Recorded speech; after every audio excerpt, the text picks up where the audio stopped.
c'est confirmé par Fortnite, les 7 sont enfin de retour en chapitre 7. Mais alors, peut-être que vous avez commencé Fortnite en chapitre 4, en chapitre 5 ou même en chapitre 6 et que vous n'avez pas suivi bien l'histoire de Fortnite et que les 7, vous savez pas c'est qui ou que vous le savez mais vous avez quelques trous et donc il vous faut une piqûre de rappel. Ça tombe bien puisque dans 2 semaines on passe au chapitre 7 et il vous faudra savoir tout sur les 7 pour bien connaître les événements qui vont arriver et surtout ce qui va nous être expliqué dans l'histoire de Fortnite en chapitre 7 quand on va nous reparler de ces fameux personnages. Donc je me suis dit qu'il était temps de vous faire une vidéo récapitulative de qui sont les 7, comment on les a connus, quel est leur objectif et surtout où ils sont actuellement. Ça va vraiment aider, je pense, la plupart de la communauté et donc cette vidéo elle tombe à point nommé. D'ailleurs je vous rappelle que si vous connaissez rien sur le chapitre 7, j'ai fait une vidéo sur ma chaîne sur tout ce qui a leak du chapitre 7, du moins les infos principales. Si vous l'avez pas vu, allez la voir. Et sur ce les gars, on commence la vidéo.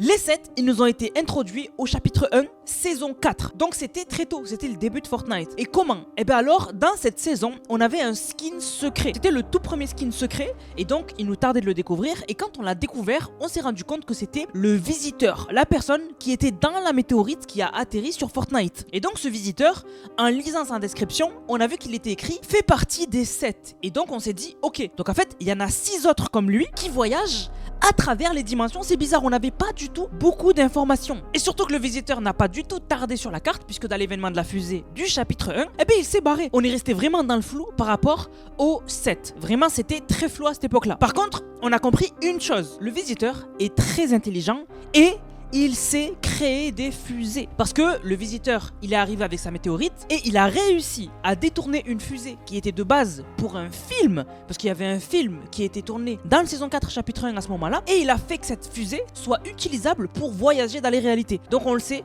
le visiteur est clairement intelligent, mais c'est un des rares membres des 7 dont on n'a jamais vu le visage. C'est après plusieurs saisons que Fortnite nous ont introduit le deuxième personnage des 7 et c'était le scientifique. Alors le scientifique, de son nom, on a compris que c'était quelqu'un de très intelligent lui aussi, mais beaucoup plus intelligent que le visiteur et qui était un peu le cerveau, entre guillemets, le cerveau scientifique des 7. Et donc on avait déjà 2 membres. Et le scientifique, c'est le deuxième personnage des 7 dont on n'a jamais vu le visage. Les autres, on connaît leur visage. Ensuite, on est passé au chapitre 2 bien plus tard et dans le chapitre 2, il y a eu l'événement de la crise 0. Et dans la crise 0, on nous a introduit un nouveau personnage des 7 et c'était la Fondation. Alors la Fondation, comme son nom l'indique, c'est vraiment le boss des 7. C'est vraiment lui qui dirige tout et qui est à la tête des 7. Et d'ailleurs, c'est Dwayne Johnson, The Rock. C'est un acteur réel, donc The Rock, qui le joue. Et la Fondation, à ce moment-là, dans la crise 0, il nous a donné le nom de 2 autres membres des 7.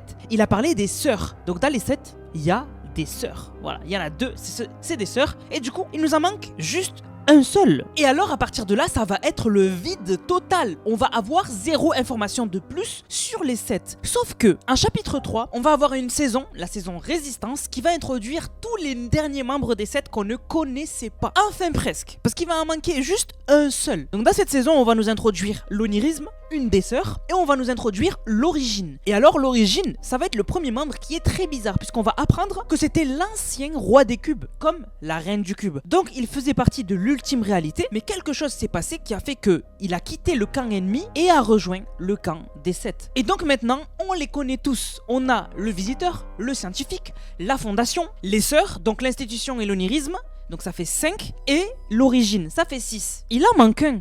C'est normal, je vous ai pas parlé du paradigme. Le paradigme, elle a été introduite dans la saison X. Mais le paradigme, elle aussi, est spéciale, puisque c'est une actrice. Le paradigme, c'est Brie Larson. Et vous l'avez découvert bien plus tard dans la saison du Chrome. C'est là où elle a enlevé son casque et qu'on a vu que c'était Brie Larson. Donc voilà, on connaît tous les membres des 7. Donc dans les membres des 7, il y en a 2, c'est des acteurs, Dwayne Johnson et Paradigme. Maintenant, il serait temps de parler de quel est leur but. Le but des 7, il est simple. combattre ceux qui veulent exploiter les réalités et surtout ceux qui veulent exploiter le point zéro. Et c'est pour ça que les 7, ils ont deux ennemis jurés. Ils ont l'Institut Onirique qui a un long moment utilisé la boucle de Fortnite à leur fin et aussi ils ont l'ultime réalité. D'ailleurs, c'est les 7 qui sont venus nous sauver pendant l'événement The End 2 de la reine et donc heureusement qu'ils étaient là, sinon on aurait tout perdu ce jour-là. Donc leur objectif il est clair et ils ont tous subi des choses, vécu des choses qui fait que ils détestent vraiment ceux qui manipulent. Et il y en a deux dans les 7 qui ont vraiment une histoire assez particulière. Les sœurs dans les 7, elles sont très spéciales. Pourquoi? Comme leur nom l'indique, on a l'onirisme et on a l'institution. Si on les met les deux à côté, ça fait l'institution onirique. Exactement comme le nom de l'Institut Onirique. Et vous allez me dire, Mana, c'est quoi le lien entre les sœurs et l'Institut Onirique? Pourquoi elles ont le nom de l'Institut Onirique? Eh bien, c'est parce que leur père, c'est Géno. Voilà, leur père, les sœurs, c'est Géno, le créateur de l'Institut Onirique. En fait, il a nommé ses filles comme il a nommé l'entreprise qu'il a créée, l'Institut Onirique. C'est pour ça qu'il y en a une, elle s'appelle l'institution, et il y en a une, elle s'appelle l'onirisme. Mais alors, pourquoi elles sont pas du côté de l'IO? Si leur père, c'est le chef de l'IO, pourquoi elles sont pas de son côté? Eh bien, c'est parce que leur propre père les a trahis et surtout les a reniés. En fait, leur père, c'est Géno, le chef de l'Institut Onirique, et Géno, son trait spécifique, c'est qu'il aime la perfection. C'est-à-dire que son but est de créer une réalité parfaite, un monde parfait. Et donc, à son image, il pensait que ses filles, l'institution et l'onirisme, étaient parfaites chacune. Et donc, on le sait, la boucle de Fortnite se réinitialise chaque 22 minutes. Et avant ces 22 minutes, il faut battre tout le monde dans la map et se situer au milieu de la tempête quand elle se referme pour sortir de la boucle. Et il y a vraiment pas beaucoup de gens qui ont réussi à le faire. Il y a Batman qui a réussi à le faire dans les comics, mais il y a aussi la Renegade Rider, etc., etc. Et quand Géno, il a envoyé ses filles dans la boucle de Fortnite, déjà il les a lancées en pâture dans la boucle. Et il s'est dit, t'inquiète, c'est mes filles, elles vont réussir à sortir de la boucle. Sauf qu'elles n'ont pas réussi. Sous ses yeux, elles n'ont pas réussi à sortir de la boucle. Du moins, pas du premier coup. Et donc, Géno a dit, mes filles, en fait, elles sont gaises. Elles sont gaises. Et donc, c'est plus mes filles. Je vais créer des doubles d'elles-mêmes mieux. Et donc, il a abandonné ses filles. Et avec la génétique, il a créé des doubles d'elles-mêmes qui sont normalement parfaites et intelligentes. Mais qu'on n'a jamais vues. Et donc, dans Fortnite, il existe deux versions de l'onirisme et de l'institution. Une version des 7, donc l'onirisme et l'institution qu'on connaît, et elles ont chacune un double d'elles-mêmes qu'on n'a jamais vu, mais qui est méchant et du côté de leur père, mais qui ont été créés artificiellement. Donc voilà un peu leur histoire assez spéciale aux sœurs. Maintenant, je vais vous parler de la tragédie. Dans l'événement Collision, il s'est passé quelque chose que Fortnite n'ont pas montré dans le jeu. Ils l'ont montré dans les comics, mais vous n'êtes pas tous à avoir lu les comics. Dans l'événement Collision, on a vu deux personnes tomber dans le point zéro. C'était très rapide, vous l'avez peut-être pas vu, moi perso je l'avais pas vu, c'est quand j'ai vu la vidéo de Fortnite que je l'ai vu, parce qu'ils ont bien montré Fortnite qu'il y a deux personnes qui sont tombées dans le point zéro. Et alors en mode rediffusion, on a vu c'était qui? C'était l'onirisme et Gunnar. Mais c'est pas Gunnar à la base qui est tombé avec elle. Fortnite à ce moment-là, ils ne pouvaient pas nous montrer qui tombait dans le point zéro avec l'onirisme et donc ils ont pris Gunnar. Mais dans les comics, on voit clairement qui c'est. Et dans le point zéro, les deux qui tombent, c'est l'onirisme et Géno. Puisque dans l'événement Collision, il y avait Géno. Sauf que nous, notre événement Collision, il était nul en jeu. Mais dans les comics, on a vraiment vu ce qu'était vraiment l'événement Collision. Dans l'événement Collision, je vous la fais courte, on avait Géno qui était là. Et quand l'onirisme et l'institution, elles ont vu leur père qui était là, elles ont voulu le tuer parce qu'elles ont la haine contre lui. Et donc, Géno il s'est occupé d'elle, il les a détruits, mais à un moment il est tombé et l'onirisme est tombé avec lui et l'institution a dû lâcher sa sœur. Donc, l'onirisme et Géno sont tombés dans le point zéro. Normalement, quand tu tombes dans le point zéro, chaque morceau de ta chair est envoyé dans une réalité différente. Donc en gros, t'es complètement détruit. On sait pas comment ça s'est passé exactement, mais ils sont pas morts directement. Géno et l'onirisme, quand ils ont pris le point zéro, ils ont juste été téléportés à un endroit. Et donc nous, dans le jeu, à la fin de l'événement Collision, le point zéro était connecté à la réalité de Géno où il était tombé, où il venait de tomber. Et donc, Jonesy et la fondation ont sauté dans le point zéro. Et donc, ont pu rejoindre Géno et l'onirisme. Et la suite, c'est dans les comics. Et donc, dans les comics, on voit que Géno fait un petit discours et au final, il nous fait nos adieux puisqu'il meurt. Il meurt. Voilà. Et donc, Géno et l'onirisme sont morts. Sauf que, à la fin du comics, on voit Géno qui revient.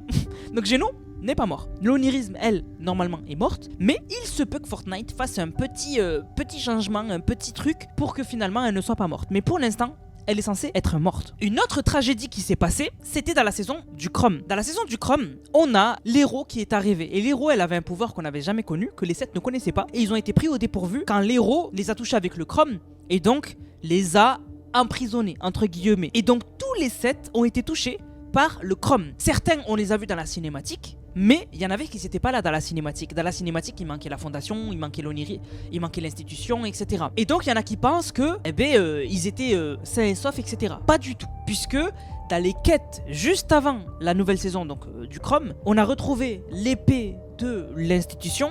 Donc elle aussi, elle s'est faite choper par le Chrome. En fait, ils sont tous fait choper par le Chrome. On a trouvé un morceau de l'armure de chacun qui nous prouvait qu'ils étaient tous fait choper par le Chrome. La seule qui a esquivé le Chrome, et on l'a vu dans la cinématique, c'est le Paradigme. Le Paradigme ne s'est pas du tout fait toucher par le Chrome. Sauf qu'un peu plus tard, dans l'événement Fracture, beaucoup ont cru que le Paradigme s'était suicidé. Parce que à la fin, elle nous dit, maintenant c'est votre mission. Et il a l'air d'y avoir à un moment un fil 2.0 qui la transperce. Pas du tout.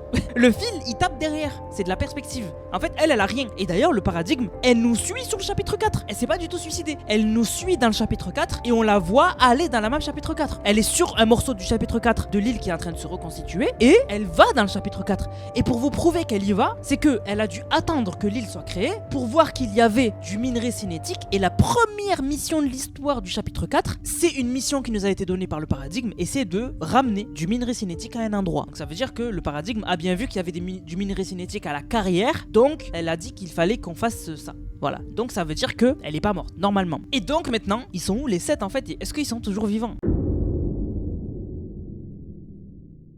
Alors les 7, bonne nouvelle, ils sont vivants. Oui. En fait, on a découvert que, et c'est plutôt Amy qui a découvert dans le chapitre 4, que en fait, le scientifique était en train de vivre pire que la mort. Il est en train de vivre pire que la mort, mais du coup, si le scientifique est vivant, ça veut dire que comme il a été attrapé par le Chrome en même temps et à côté du scientifique, de la fondation, de l'origine, etc., ça veut dire que logiquement, sans preuve du contraire, les autres sont potentiellement encore vivants. Mais c'est juste que, pour l'instant, ils sont emprisonnés, on sait pas trop où, on sait pas comment, on sait pas si Amy a pu les libérer, puisque Amy, elle a utilisé le portail de Stellan, donc du chapitre 4, pour aller rejoindre le scientifique et le sauver. Sauf que moi, ma théorie, c'est qu'elle s'est fait dégommer, puisque ça m'étonnerait que Amy, elle puisse mettre à l'amende le néant, on pense que c'est le néant qui les détient, ou au pire, ça m'étonnerait que Amy ait pu battre l'héros, ça m'étonnerait, et surtout que non seulement elle ait pu battre l'héros, mais en plus elle ait pu sauver le scientifique, donc l'arracher à l'héros, et en plus s'enfuir. Ça m'étonnerait, je pense que Amy, on va la retrouver comme ça, à côté du scientifique. Par contre, celle qui peut vraiment sauver tout le monde, c'est le Paradigme, parce que le Paradigme, elle est toujours vivante, elle s'est pas fait choper, et le Paradigme, elle est très intelligente,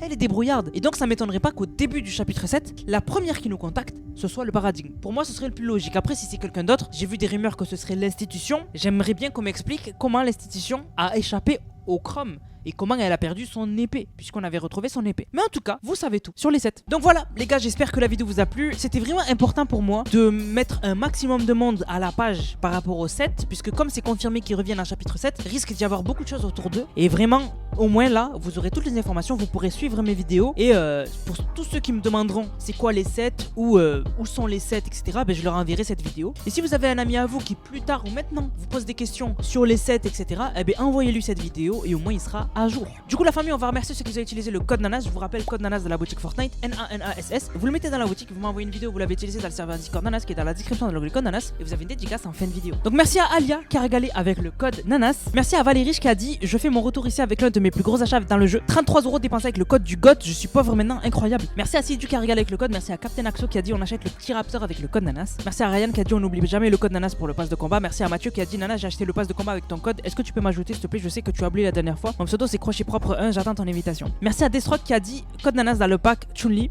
pour le pack Chun-Li, pardon. Merci à Blueberry qui a réglé avec le code. Merci à Exodris qui a dit une mini-saison bien fun et ensuite on passe aux choses sérieuses, chapitre 7. Merci à Crevette qui a dit je compte sur toi pour nous faire de belles petites vidéos sur l'histoire surtout avec l'arrivée du chapitre 7. Merci à Ryzen qui a dit code Nanas toujours. Merci à Nelia qui a réglé avec le code. Merci à Ewan qui a dit pass de combat et OG acheté avec le code Nanas. Merci à Nas qui a dit petit achat du pass de combat 3 de vivre le retour des 7 avec le meilleur youtubeur all time. Et merci à Thomas qui a régalé avec le code qui a dit toujours le code Nanas pour le pack Bart Simpson et Krusty le clown. Du coup la famille, j'espère que la vidéo vous a plu. Si c'est le cas, n'hésitez surtout pas, likez, commentez, partagez. On se capte les gars pour une prochaine vidéo. C'était Nanas, prenez soin de vous. Bang, bang, bang.